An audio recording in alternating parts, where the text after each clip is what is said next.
गोसाई श्री विठलनाथ जी के 7 पुत्र थे। कितने पुत्र थे? 7। और 7 पुत्रों के ब्याह हो गए तो कितनी बहू? 7 बहू। तो एक बार गोसाई श्री विठलनाथ जी ने एक चूड़ी पहनावे वाली से कही, हमारे घर चली जाओ, 7 बहू हैं, उनको चूड़ी पहनाया। लेकिन गोसाई श्री विठलनाथ जी ठाकुर जी को भी तो अपना लाला मानते हैं। तो 7 बहुओं ने चूड़ी पहनी, सबन ने चूड़ी पहन ली। जैसी सब गई और सब भीतर चली गई, वो चूड़ी वारी जैसी वहां से जान लगी, इतने में ही एक अत्यंत सुंदर सुकुमारी छोटी सी लाली आई गई और आकर के बोली, सबन को चूड़ी पहनाई दी, मोई भी तो पहनाओ, मैं यहाँ घर की सबसे बड़ी बहू हूं। तो चूड़ी पहनाई वाली जोरते हंसी, बोले इतनी बड़ी बड़ी बहू तो चूड़ी पहन गई, नेक सी छोरी कह रही है मैं सबसे बड़ी बहू हूं।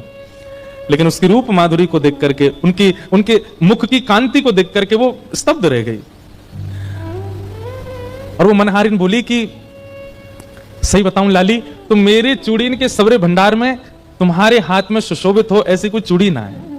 और नेक्स्ट सी लाली को देख करके मनहारन कह रही है, नेत्रों में आंसू भराए, वो लाली तेरा स्वरूप इतना सुंदर है, तेरे हाथ इतने सुंदर है, तेरा मुखमंडल इतना सुंदर है, मैं तो हस्तकमल देख करके न्यौछावर रह गई हूं। वास्तव में तो मेरे पास तो पहनावे वाली कोई चूड़ी है ही ना है।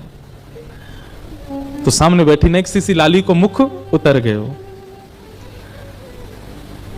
सबरी बहुवन ने चूड़ी पहन ली, मैं घर की सबसे बड़ी बहू, मैं बिना चूड़ी के कैसे रहूं? मनहारन बोली, लाली तू दुखी मत हो, एक काम कर, जे ले, तो इनमें से जो अच्छी लग रही हो तो खुद ही चुन ले। और नन्ही सी किशोरी जी अपने हाथन से चूड़ी निकाल रही हैं और निकाल के स्वयं नहीं पहननी, वाकू दे रही हैं, लो पहनाओ। और वाके हाथ से सुंदर चूड़ी पहन करके और चमचम करती लाली चली गई। गुसाई जी ने कही, सबरो धन ले जाइयो मोते जितनी चूड़ी पहनावे। मनहारन गई और जाके बोली, महाराज पैसा दो।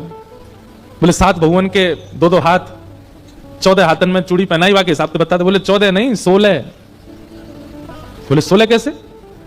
बोले 8 बहुवन को चूड़ी पहनाई, 7 तो बड़ी वरिष्ठ सी हट्टी तगड़ी, एक नेक सी और ही छोटी सी, वाकू भी चूड़ी पहनाई है।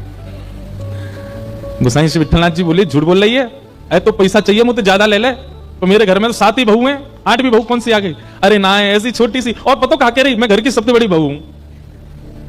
वहां को तो मुख देख करके, और उनको तो मैंने चुन के पहनाई, पर वो तो खुद ही चुन के पहन के गई है, और वहां को तो मैं दोनों पैसा लूंगी आपसे। गुसाई जी बोले, तू झूठ बोल रही है, ऐसा ही ना है। गुसाई जी बोले, रुक जा, मैं घर जाऊंगा, पहले सबरी बहुवन से बात करूंगा, फिर दूंगा तो पैसा। और गुसाई जी ने घर जाके, अरे कौन कौन सी ने चूड़ी पहनी? सबरी बहू आ गई, हमने पहनी। बोले वो मनहारन कह रही 8वीं पहन के गई है। 8वीं कौन है? हम 7 ही हैं घर में। गुसाई जी बोले, वही तो मैं कह रहा हूं, आप ठाकुर जी का जैसे शयन कराने के लिए गए और ठाकुर जी को शयन करा करके जैसे स्वयं शयन में गए, किशोरी जी रोती रोती आ गए। बोले गुसाई जी, आप 7 पुत्रन को अपना मानो, 7 बहुवन को अपना मानो, और तो और आप लाल जी को अपना भी पुत्र मानो, पर मुंह को अपना बहू ना मानो। गुसाई जी बोले, अरे श्री जी ऐसा क्या कह रही हो? बोले आप ठाकुर जी के प्रति क्या भाव रखो? बोले वो मेरे लाला हैं। तो बोले वो तुम्हारे लाला हैं तो मैं तुम्हारी बहू ना भाई? बोले नहीं श्री जी, आप तो मेरी बहू हैं। तो बोले फिर आज जब मनहारन सबरी बहुवन को चूड़ी पहना, मैंने पहन ली, तो तुमने वाकू पैसा ही ना दियो?